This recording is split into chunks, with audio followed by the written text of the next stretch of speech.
Hello प्यारे बच्चे, मैं संजय कुमार आज फिर से हाजिर हुआ हूँ यह एक वीडियो लेकर। अगर यह वीडियो अच्छे लगे तो सभी बच्चे को भेजें और सब्सक्राइब करने की कोशिश करें। और आज का जो वीडियो है बहुत ही अति महत्वपूर्ण है, जो एग्जाम की दृष्टि से यह क्वेश्चन हमेशा बार बार एग्जाम में रिपीट होते रहते हैं। चलते हैं आगे की ओर समझाने की प्रयास करता हूँ। ओम का नियम लिखें तथा इसका प्रायोगिक सत्यापन करें।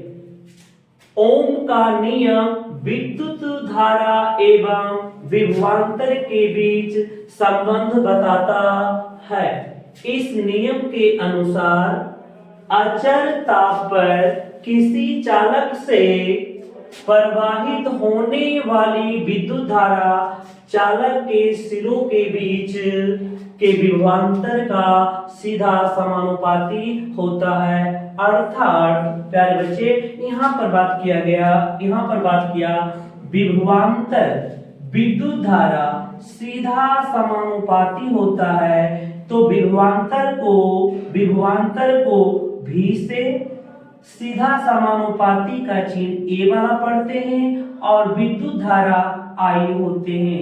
जब समानुपाती के चिन्ह को हटाते हैं एक बराबर का चिन्ह आता है, तो भी लिख दें। समानुपाती को हटाने के लिए बराबर का चिन्ह लेते हैं, एक नियतांक लिया जाता है और यहाँ पर नियतांक आर होते हैं और इधर आई आ जाते हैं। जहां ताप अचर है तो नीचे बताया गया है, जहां आर एक नियतांक है जिसे चालक का प्रतिरोध कहते हैं। प्यारे बच्चे, यहाँ ध्यान रखना कि अर्थात में अब इसे जब इसको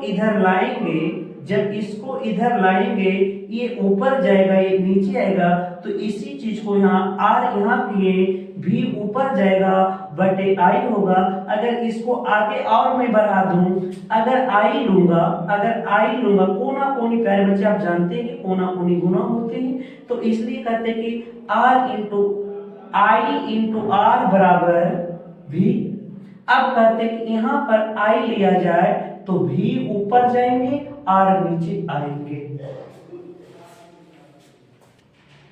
पहले बच्चे अभी ओम के नियम सत्यापन करने जा रहे हैं। तो यहाँ पर ओम के प्रायोगिक सत्यापन करने के लिए चित्र का सहारा लेते हैं। प्यारे बच्चे, एग्जाम में आएगा तो इस चित्र का ही सहारा लेकर आप ओम के प्रायोगिक सत्यापन कर सकते हैं। तो यहाँ पर प्यारे बच्चे एक सुंदर सा फिगर है, आपको भी एग्जाम में इतने सुंदर सा फिगर पार लेनी है। यहाँ पर लिखा गया कि कौन क्या है, तो ए, यहाँ पर ए जो सिंबल है उसे ए मीटर, भी बराबर वोल्ट मीटर, आर एच परिवर्तनशील प्रतिरोध, यहाँ पर जो इस तरीके से दिखाया गया है दाब कुंजी है, यहाँ पर एक बैटरी है। प्यारे बच्चे, यहाँ पर देखने की ये बात होती है कि यहाँ पर जब हम स्विच को दबाते हैं तो बैटरी से विद्युत धारा प्रवाहित होने लगती है। जब विद्युत धारा प्रवाहित होती है बैटरी से, तो ये जाकर यहाँ जाते हैं या हिलना शुरू हो जाते हैं, जिससे पता चलता है कि बैटरी से विद्युत धारा आगे की ओर बढ़ रही है। तो ये धारा यहाँ आती है, जब यहाँ आती है तो यह विद्युत धारा का मापन करता है। फिर धारा यहाँ पर आकर कुछ इधर जाती है, कुछ इधर जाती है। जब इधर धारा जाती है तो यह विभवांतर का मापन करता है, फिर धारा होते हुए इधर आ जाती है। तो इसको समझना है, तो इसमें क्या किया जाता है कि जब धारा की मान दुगना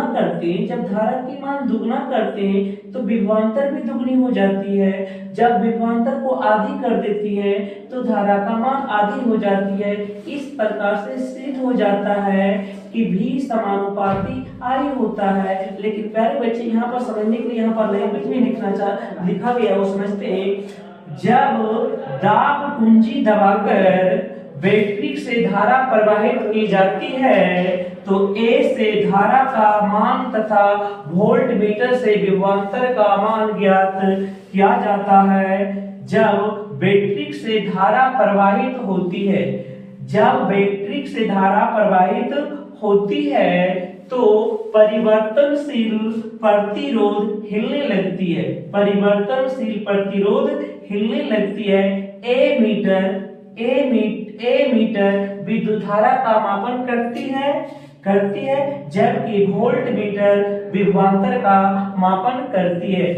जब धारा की मान दुगनी कर दी जाती है, जब धारा का मान दुगनी कर दी जाती है तो विभवांतर का मान दुगना हो जाता है। जब विभवांतर की मान आधी कर दी जाती है तो धारा का मान आधी हो जाती है। इस प्रकार से विद्युत धारा एवं विभवांतर एक दूसरे के समानुपाती होते हैं और इस प्रकार से ओम का नियम साबित हो जाता है। हाँ प्यारे बच्चे, अब दूसरे क्वेश्चन की ओर चलता हूँ। पहले तो ओम के नियम को सत्यापन कर चुके थे, ये भी क्वेश्चन आपको बार बार रिपीट होता है, तो इसको भी ध्यान से समझने की प्रयास करना, अथा संभव बहुत अच्छे तरीके से लिखने की प्रयास किए। इसे किस प्रकार से लिखेंगे वहां पर ये समझने की प्रयास करना। अंत में होगा तो शॉर्ट जरूर खींच लेना मेरे भाई, जिससे आपको एग्जाम में आता है उसको पढ़कर काम चलाने की प्रयास कर सकते हो। प्यारे बच्चे यहाँ पर लिखना है विद्युत मोटर की बनावट एवं कार्यों को लिखे। कभी कभी प्रश्न को घुरा भी दे, लेकिन प्यारे बच्चे यह तुम देखना कि विद्युत मोटर दिखाई दिया, इधर 5 नंबर दिखाई दे दिया, आंख मूंद कर इसको लिखना शुरू कर देना। तो हम भी आपको बताने की प्रयास करता हूं। विद्युत मोटर एक ऐसी युक्ति है, विद्युत मोटर एक ऐसी युक्ति है जो विद्युत ऊर्जा को आंतरिक ऊर्जा में बदल देती है।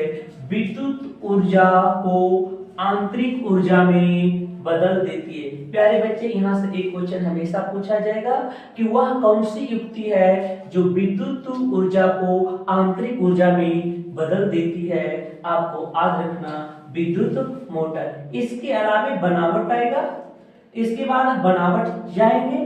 तो बनावट में प्यारे बच्चे ध्यान देखना, बनावट लिखना पहले ये फिगर पार लेना, ये बनावट लिखना, बनावट लिखने के बाद ये फिगर पार लेना प्यारे बच्चे पहले ऊपर। इसके बाद यहां से लिखना विद्युत मोटर में एक नाल चुंबक होता है, विद्युत मोटर में एक नाल चुंबक होता है। यहाँ पर देखो नाल चुंबक में ऐसे होगा कि या दक्षिणी ध्रुव या उत्तरी ध्रुव होते हैं, इसलिए इसे नाल चुंबक ही कहा जाता है, जिसे क्षेत्र चुंबक कहते हैं।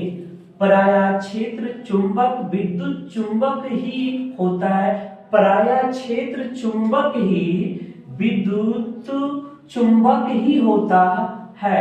चुंबक के ध्रुव खंडों के बीच, चुंबक के ध्रुव खंडों के बीच, चुंबक के ध्रुव खंडों के बीच नर्म लोहे की प्लेट से बनी हुई क्रोड पर लिपटी तांबे तार की कुंडली होती है। इसके अंदर नर्म लोहा, इसके ऊपर इस प्रकार से तार लपेट दी जाती है। किसकी? तांबे की लपेट जाती है, जिसके फेरों की संख्या काफी अधिक होती है, जिससे या तो इसे मोटर का आर्मेचर कहते हैं। आर्मेचर के छोर पीतल के खंडित वलयों से जुड़े रहते, खंडित वलयों से जुड़े होते, यहाँ पर छोटे छोटे वलय होते उससे जुड़े होते। इन वलयों के कार्बन का ब्रश स्पर्श करती रहता है। यहाँ पर एक कार्बन ब्रश लगा दी जाती है, जिससे विद्युत धारा इधर उधर नहीं हो, क्योंकि ऐसे शॉर्ट सर्किट होने की संभावना होता है, इसलिए कार्बन का ब्रश लगा दिया जाता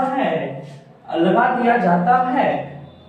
और इसके अलावा ये इतना बनावट हो जाते हैं। जब कार्य की बात किया जाए, किसकी कार्य? विद्युत मोटर की कार्य किया जाए, तो यहाँ पर ध्यान से समझना प्यारे बच्चे, जब आर्मेचर से विद्युत धारा प्रवाहित होती है, आर्मेचर से जब सारी ये युक्ति बनी होती है, जब यहाँ से स्विच दिया जाता है तो धारा प्रवाहित होने लगती है।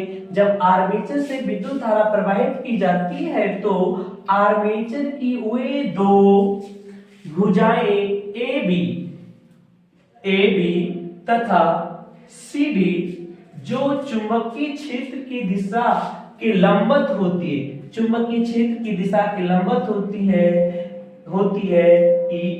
यह फ्लेमिंग के बम हस्त नियम बल के अनुभव करती है, अर्थात फ्लेमिंग के बम हस्त नियमों का पालन करते हुए यह कार्य करती रहती है। प्यारे बच्चे, हाँ प्यारे बच्चे, इससे पहले दो क्वेश्चन आपको बता चुके हैं। पहला तो ओम का नियम और दूसरा विद्युत मोटर। अब आ गया है विद्युत जनित्र या डायनमो। यह क्वेश्चन आपको 100% छपेगा तो छपेगा। इस वीडियो में से आपको ये तीसरा क्वेश्चन चल रहे हैं, इस वीडियो में से देखना होगा। ये तीन जो क्वेश्चन बताए गए ये हर हालत में से आपको एग्जाम में एक क्वेश्चन 5 नंबर का फिजिक्स में छपेगा ही छपेगा। तो प्यारे बच्चे, इसे आसानी तरीके से लिख लीजिएगा, पढ़ लीजिएगा और ये क्वेश्चन आएगा ही आएगा। तो यहाँ पर आपको समझाने की कोशिश करता हूं कि यहाँ से क्वेश्चन पूछे कैसे जाएंगे। यहाँ तो विद्युत जनित्र डायनमो, कभी कभी इसे विद्युत जनरेटर भी बोल दिया जाता है। तो तीनों में से कोई एक भी शब्द दिखाई दे और इधर 5 नंबर लगा हो तो आंख मूंद कर आपको ये जो लिखाया गया है, जो मैं बता रहा हूं, उसको आराम से लिख दीजिएगा, कापी में छाप दीजिएगा, आपको 5 नंबर हो जाएंगे। यहाँ पर क्या बताया जा रहा है, डायनमो एक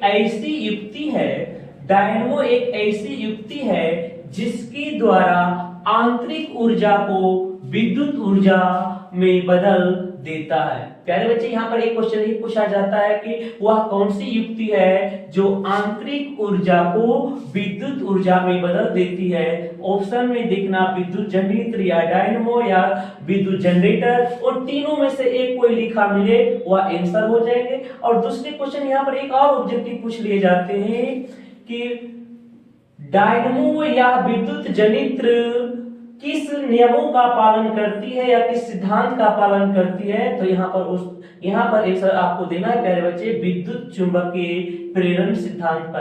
अर्थात मैं ये कह दूं कि विद्युत जनरेटर जो होते हैं विद्युत चुंबकीय प्रेरण सिद्धांत पर कार्य करते हैं। तो प्यारे बच्चे, ये तो हुआ कि डायनमो की एक संक्षेपण वर्णन हुआ। अब इसकी बनावट की बात करें तो प्यारे बच्चे, बनावट लिखनी है। इसके बाद ये फिगर, उसकी बनावट के नीचे, इसके नीचे इस फिगर को लिख देनी है, या तो बना देनी है। इसके बाद आपको उसके नीचे शुरू करना है, साधारण डायनमो में एक शक्तिशाली नाल चुंबक होते हैं। साधारण डायनमो में एक शक्तिशाली नाल चुंबक होते हैं। ये यहाँ जो होते हैं इसी को शक्तिशाली नाल चुंबक कहते हैं, जिसे क्षेत्र चुंबक कहते हैं। क्षेत्र चुंबक ध्रुवों के बीच क्षैतिज अक्ष पर घूर्णन करने वाली एक कुंडली होती है जिसे आर्मेचर कहते हैं। यह जब इसके अंदर, डायनमो के अंदर देखा होगा, विद्युत जनरेटर देखा होगा आप लोग, डायनमो को खोलने में उसके अंदर लोहे लगे होते हैं और उस लोहे के ऊपर पीतल की तार लिपटी होती है। तो इसी प्रकार की संरचना यहाँ पर भी होती है जिसे आर्मेचर कहते हैं। आर्मेचर में कुंडली के अनेक फेरे होते हैं। आर्मेचर में कुंडली की अनेक फेरे होते हैं जो नर्म लोहे की पट्टियों पर लिपटे रहते हैं। इसको नर्म लोहे की पट्टियों पर लिपटे रहते हैं जिसे आर्मेचर का क्रोड कहते हैं। कभी कभी आर्मेचर का क्रोड किसे कहते हैं ये भी पूछ देगा, तो आप यहाँ से आंसर दे सकते हो। आगे की ओर मैं बढ़ता हूँ। आर्मेचर की तार का छोर पीतल के बलयों से ढके रहते हैं तथा इन बलयों के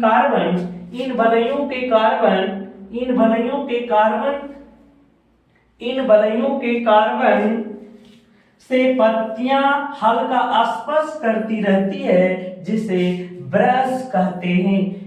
ये हो गया प्यारे बच्चे। अगर यहाँ से यहाँ तक आप लिख देते हैं तो ये बनावट हो जाते हैं। इसके बाद कार्य आते हैं, महत्वपूर्ण कार्य होते हैं। तो कार्य किसका कार्य, विद्युत जनित्र के कार्य हो जाए या डायनमो हो जाए या तो विद्युत जनरेटर की बात करें, ये तीन में से किसी का एक की बात करता हूँ, जनरेटर की बात कर रहा हूँ। यहाँ पर जब आर्मेचर को घुमाया जाता है, जब चालू मशीन को किया जाता है तो आर्मेचर खूब घूमती है। जब आर्मेचर घुमाया जाता है तो कुंडली के भीतर के चुंबकीय क्षेत्र में प्रत्येक क्षण परिवर्तित होते रहते। जब वो घूमते तो प्रत्येक क्षण उसकी दिशा बदलती रहती है। जब कुंडली के AB भाग ऊपर जाता है तो CD भाग नीचे आता है। तो यह फ्लेमिंग के दक्षिण हस्त नियमों के अनुसार धारा A से B और C से D की ओर जाती रहती है। इस प्रकार से कार्य करती रहती है। डायनमो जो होती है इस प्रकार से कार्य करती रहती है। तो प्यारे बच्चे यहाँ पर ये जो क्वेश्चन हुआ है इतना अगर आप लिख देते हैं तो 5 नंबर के हो जाते हैं। इतना लिख देते हैं 5 नंबर के हो जाते हैं। यहीं से 20 से क्वेश्चन पूछा जाता है।